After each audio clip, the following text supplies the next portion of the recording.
Hello everyone, and this is going to be a bit of a different video from normally. There's going to be no actual gameplay in this video, and if you haven't watched the last episode of the Xcom playthrough, I would suggest you shut off this video now and either go watch that video or just don't watch this video again, because this contains spoilers, and if you don't want to watch the Xcom, you don't really care about this one.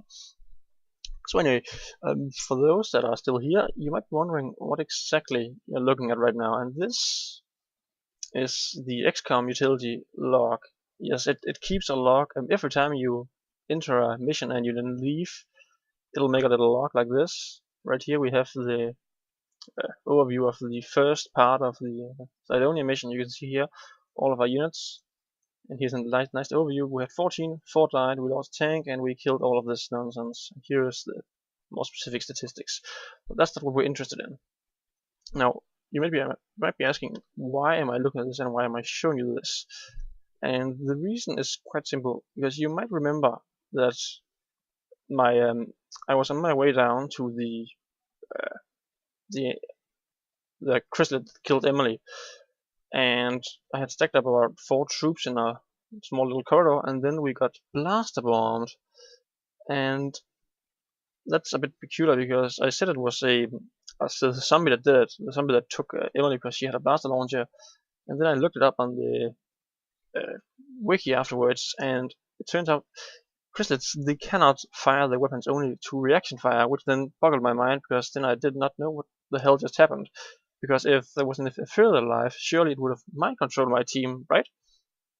So I looked up the log and just take a look for yourself, right? So here is the log for the second part. Let me just quickly go over it. This is the number of the unit, this is the name, it's Chrysalid, that's one of our troops, Rudy, and so on. This is the hit points, this is stun, and this is fatal wounds. This is the coordinates if you wanna, I don't know, find it. I've used this actually once in Terror from the Deep, because apparently a monster got spawned inside a wall and I couldn't find it. I was like on turn 120 and I was just getting sick and tired. And these are the weapons. Now, what we're interested in is down here. As you can see, we have 2 Ethereals alive still by the end of the mission when I aborted. However, this guy has 1 health, no stun, and no fatal wounds. This guy has 5 health and 10 stun, so he's still unconscious. Which means this was the only Ethereal that was actually up and going at that time. And this guy was the one who was in the center, mind controlling Frank at the end.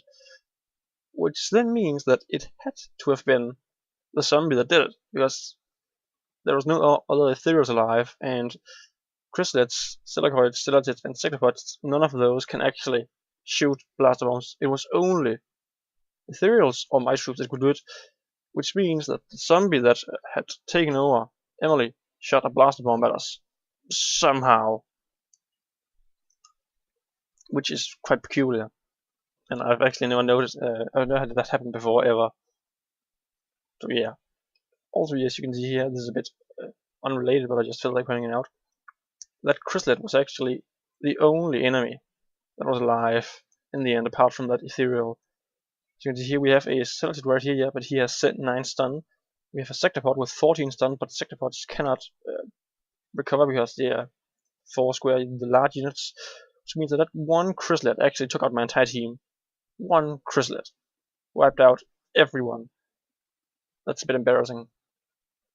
And also, I have right here, just quickly bounce this in, about 3046, I believe it was, where we could actually, yeah, right here, I could actually have won this, regardless of this accident that happened right here in this corridor, if, because as you probably saw, when this nonsense happened, I panicked a bit and I rushed Frank over here alongside the tank, and then we just sort of chilled out over here while I was panicking, which gave the Ethereal time enough to recover from his stun and start taking over Frank.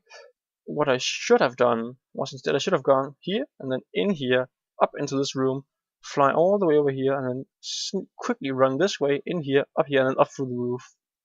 Then I would have been safe. Then I could next turn go down, take a gun, go up and shoot it, and then I would have won. But I didn't, so I guess there's not much to do about that.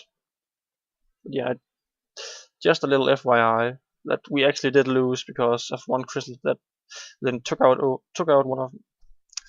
a zombie, no, took out Emily, which in turn made it into a zombie, which in turn shot a blaster bomb at us, even though it shouldn't be able to. So yeah, just FYI, in case you care.